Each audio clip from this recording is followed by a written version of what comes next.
आप सभी को मेरा नमस्कार। मेरा नाम यशवेंद्र पुंडीर है और मैंने यूपीएससी सीएपीएफ असिस्टेंट कमांडेंट 2019 में AIR 6 हासिल करी है। And in this video I would be sharing my experiences, my strategies and what all challenges I had faced while preparing for this final leg of the examination, and that is the personal interview or the personal test. And before this मैं अपने आप को introduce करना चाहूँगा। मेरा नाम यशवेंद्र पुंडीर है and मैंने electronics and communication engineering complete करी है from Indian institute of information technology Jabalpur से। मैंने 2018 में अपनी ग्रेजुएशन करी थी और उसी साल मैंने अपना पहला अटैम्प्ट भी दिया था। पर अनफॉर्चुनेटली मैं क्वालिफाई नहीं कर पाया था एंड फिर मैंने 2019 में अपना सेकंड अटैम्प्ट दिया एंड जिसमें कि मेरी रैंक अभी 6th आई है। So let's begin. All those students who qualify the written examination, that is the paper 1 and paper 2, they are called for the personality test. And उससे पहले हमें एक डिटेल एप्लीकेशन फॉर्म भरना पड़ता है जिसमें कि आपके नेम, आपका नेशनैलिटी, सिटीज़नशिप, आपकी हॉबीज़, आपका address and education background, family background, employment status and your achievements, leadership roles, ये सारा उसमें हमें फॉर्म फिल करना पड़ता है। And this is the most important document क्योंकि नियरली 40 to 45% जो आपके क्वेश्चंस होते हैं वो डैफ से ही होते हैं। बट मेरे केस में 100% क्वेश्चन डैफ से ही थे, both directly and indirectly. So filling the DAF is very important and it should be filled very carefully. आप अपने सीनियर से या आप अपने किसी सर से कंसल्ट कर सकते हैं before filling the detail application form. So I will now share my experience how my day was on the interview day. And there were around 30 to 32 students who were called for the interview और मुझे 6th group में last number पे मिला था and I had to wait for nearly 2.5 hours for my turn. तो मैं बैठा रहा. Then when I was called into the cabin, the chairperson sir had asked me to sit down. और उस टाइम पे कोरोना पैंडमिक चल रहा था तो we were wearing the gloves, mask and the face shield. तो चेयरमैन सर ने पूछा कि am I comfortable wearing this और नॉट. तो मैंने कहा sir I am comfortable, but उन्होंने कहा कि still you can lower your face mask. And this is very important क्योंकि आपकी स्माइल ही होती है जो कि बहुत अच्छा इंप्रेशन छोड़ती है इंटरव्यूअर के ऊपर. एंड तो उन्होंने शुरू किया क्वेश्चन पूछना. उन्होंने पहले पूछा कि आपका नाम यशवेंद्र है, इसका क्या मतलब है. और मैं NGO ख्वाहिश फाउंडेशन में कंट्रीब्यूट कर चुका था तो उन्होंने इसमें पूछा कि ये क्या है, इसमें आपने क्या कंट्रीब्यूट किया है. बस उन्होंने ज़्यादा टाइम नहीं लिया, उन्होंने फिर बैटन पास कर दिया दी फर्स्ट लेडी मेंबर को. एंड जिन्होंने कि क्वेश्चन पूछे मेरे एजुकेशन बैकग्राउंड से, मेरे एम्प्लॉयमेंट बैकग्राउंड से. मैंने 6 महीने की इंटर्नशिप करी थी एक इंडस्ट्री में. एंड तो उन्होंने बहुत ही सिंपल सा क्वेश्चन पूछा कि यशवेंद्र टेल मी कि एम्प्लॉयर जो होते हैं वो अपने वर्कर्स को इंसेंटिवाइज करने के लिए क्या करते हैं कंपनी में. And it was simple but उस टाइम पे मैं आंसर नहीं दे पाया. And I said I am sorry ma'am, I am not aware of this. तो मैम ने कहा कि okay Yashvendra, that is fine but this gives me an impression कि you were not observant enough. And listening to this I panicked ki I have made a mistake. I should have given the answer sincerely and in a very good manner. And it somewhat made me worry. So but I did not lose my cool and I kept on answering the questions confidently. I did not lose the eye contact as well. Then the baton was passed to the next member. उन्होंने मेरे जो decision मैंने लिया, जो मैंने priority भरी थी अपनी फोर्सेस की, उसके बारे में पूछा. उन्होंने पूछा कि आप ज्वाइन क्यों करना चाहते हैं फोर्सेस. उन्होंने NGO के बारे में पूछा कि आपका क्या रहा कंट्रीब्यूशन, क्यों आप ज्वाइन किए हैं और क्या आपका अभी तक ओपिनियन है NGOs के बारे में. एंड फिर उन्होंने क्वेश्चन अपने ख़त्म कर दिए और नेक्स्ट मेंबर को दे दिया. नेक्स्ट मेंबर जो थे वो मेरे होम स्टेट को काफ़ी अच्छे तरीके से जानते थे, मेरी सिटी को जानते थे. तो उनके क्वेश्चन ज़्यादातर इसी टॉपिक पे रिवॉल्व करते रहे. उन्होंने पूछा कि आप सिटी से हैं तो बताइए यहाँ पे वाटर मैनेजमेंट का क्या स्टेटस चल रहा है and what all security threats are there in your region. एंड मैंने अपनी एक हॉबी वर्किंग आउट भी लिखा था, तो उन्होंने मुझसे पूछा कि बॉडी मास इंडेक्स क्या होता है, आप वेट कैसे लूज़ कर सकते हैं। तो ये सारे क्वेश्चंस उन्होंने पूछे थे एंड फाइनली उन्होंने बैटन अगेन चेयरपर्सन के पास पास कर दिया था।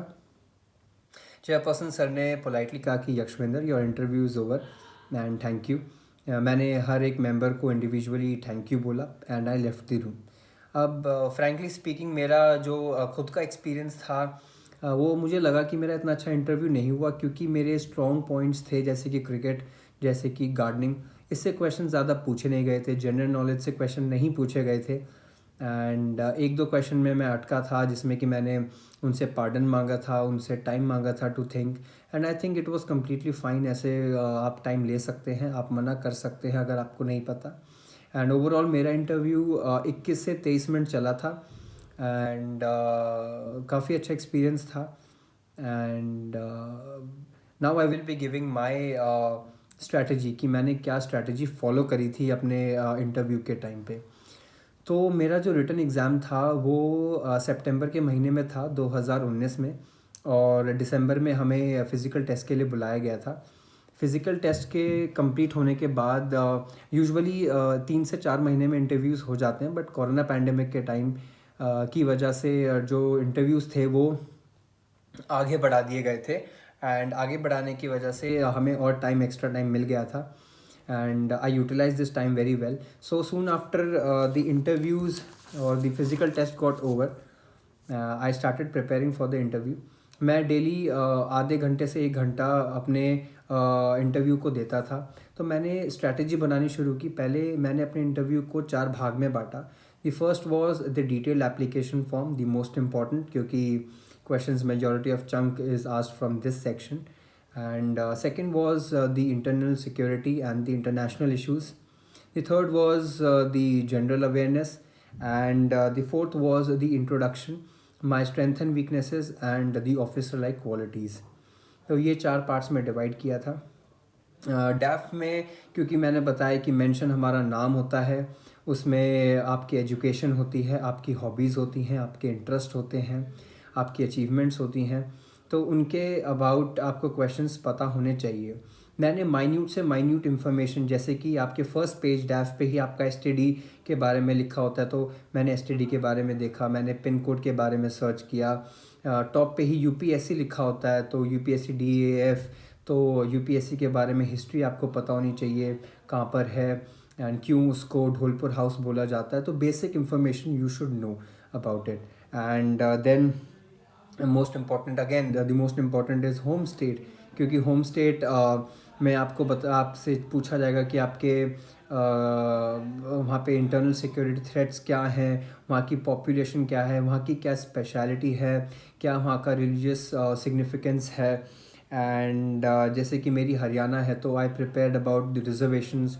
आई प्रिपेयर्ड कि यहाँ पे this is the state which provides most number of athletes for the Olympics. And फिर about the Sutlej Yamuna canal issue between Haryana and Punjab. तो काफ़ी ऐसे मैंने डेप्थ में निकालना शुरू किया इन्फॉर्मेशन को। मेरी हॉबी थी क्रिकेट, तो मैंने क्रिकेट के हर एक छोटे एस्पेक्ट को देखा, डकवर्थ लुईस रूल को देखा, स्टेडियम्स को देखा, stadium in my home state देखा। तो देन आईपीएल उस टाइम पे शुरू होने वाला था, तो आईपीएल के बारे में इंफॉर्मेशन पढ़ी। एंड फिर हॉबी मेरी गार्डनिंग थी, तो सीजनल फ्लावर्स, फर्टिलाइज़र्स, ऐसे क्वेश्चंस मैंने काफ़ी सर्च किए थे इंटरनेट को देखते हुए, यूट्यूब को देखते हुए। अपने सीनियर्स से पूछा था, अपने उन सीनियर से जिन्होंने क्वालिफाई कर लिए हैं कई रिक्रूटमेंट एग्ज़ाम्स, तो मैंने उनसे काफ़ी ज़्यादा बातें करी थी। Then the second was the introduction and my strengths, my weaknesses. I had analyzed myself कि मेरे क्या, मैंने 5 अपने स्ट्रेंथ के बारे में लिखा और मैंने 5 अपनी वीकनेसेस के बारे में लिखा। एंड फिर मैंने वीकनेस को उसको ओवर करने के लिए क्या ऐसा काम किया है, ये भी मैंने लिखा था, क्योंकि दे आस्क यू कि आप ऐसा क्या कर रहे हैं अपनी वीकनेस को ओवरकम करने के लिए। एंड बट मुझसे ऐसा कोई क्वेश्चन पूछा नहीं गया था इस सेक्शन से। पर मैं सजेस्ट करूँगा कि आप, क्योंकि ये एक टॉपिक जो है, ये एक सेक्शन है, ये स्टैटिक रहता है, and you should prepare this in advance, क्योंकि आपको एक कॉन्फिडेंस मिलेगा इंटरव्यू के टाइम पे और आपका मोराल भी बूस्ट रहेगा।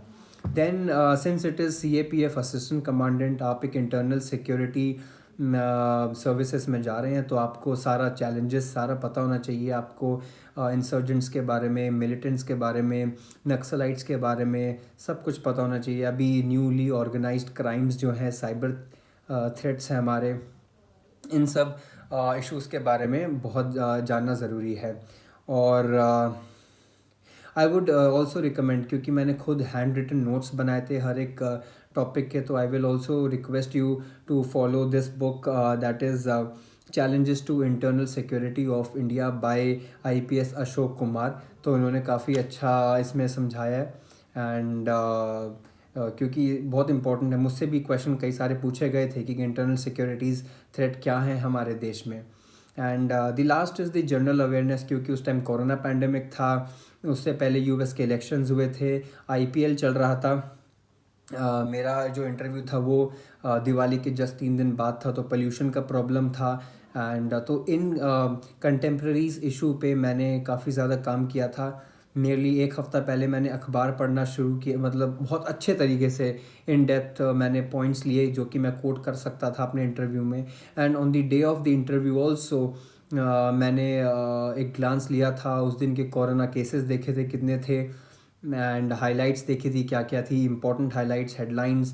मैं प्रिपेयर्ड था इन सब चीज़ों के लिए, क्योंकि आपको टाइम मिलता है और मुझे 2.5 घंटे मिले थे before the interview. So overall my interview was good, and मेरे हिसाब से थोड़ा अच्छा नहीं था, but now result is announce, तो I think it would have been good. And I would all request you to be calm, be composed and be 100% confident. अपने cabin में जाने से पहले एक बार अच्छे से सांस लेकर जाएं, कीप दी डीप ब्रेथ, और अपना 100% देने की सोचें। And you will surely qualify अगर इंटरव्यू अच्छा हो गया तो। क्योंकि अगर आपका पेपर 1 और पेपर 2 में जरा से मार्क्स कम रह गए हैं, you can score 10 to 15 marks more in the interview, and you can get into the merit list. And so I wish you all good luck, and hope you all achieve your dreams, and good luck. Thank you.